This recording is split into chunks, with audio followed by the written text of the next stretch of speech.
juga merupakan penanda peralihan satu topik dari topik yang telah lalu kepada topik yang baru. Pada lebih 60 ayat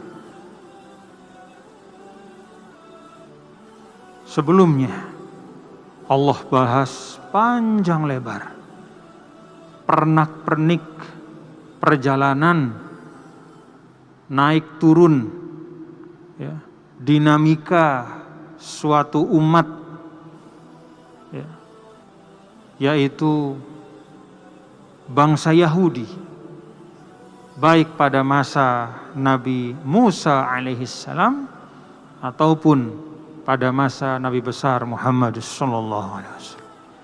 Selesai. Ya.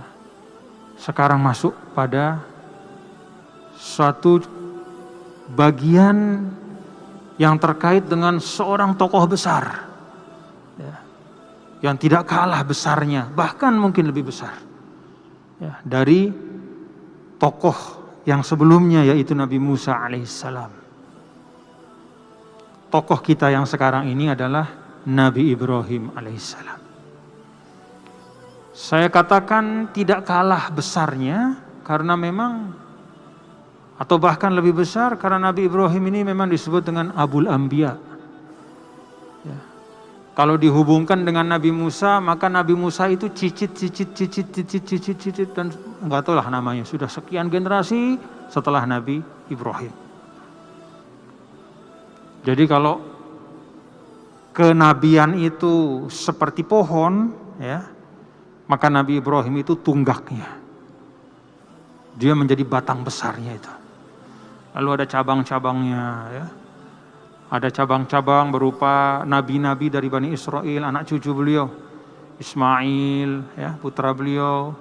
Terus ada anak-anak, terus anak-anak, terus sampai keluar Nabi besar Muhammad SAW. Ada cabang yang lain namanya Ishak.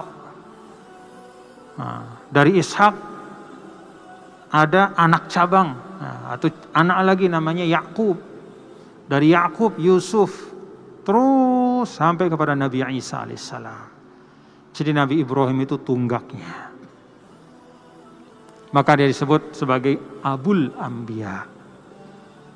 Wayahana lekan para nabi dan rasul, gitu kira-kira, ya. Bapak dari semua nabi dan rasul. Nah, ini mulai dibahas, ya. Ada bahasannya di dalam ayat ini dan beberapa ayat setelahnya, ya. Ini orang-orang hebat semua. Bukan hanya sekadar nabi, tapi nabi dan rasul yang istimewa, ya. Maka disebut beliau ini adalah satu dari 5 ulul azmi minar rusul. Ulu artinya ashab, ya. Al-azm itu artinya suatu keyakinan, suatu komitmen, ketetapan hati, nggak bisa digeser dalam keadaan apapun.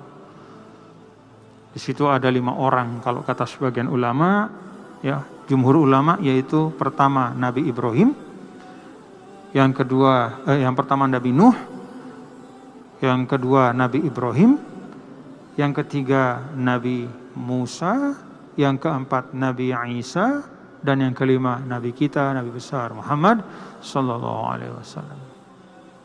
Ulul azmi minar rusul. Orang-orang hebat, yang terhebat dari yang hebat, teladan dari teladan, idola dari idola.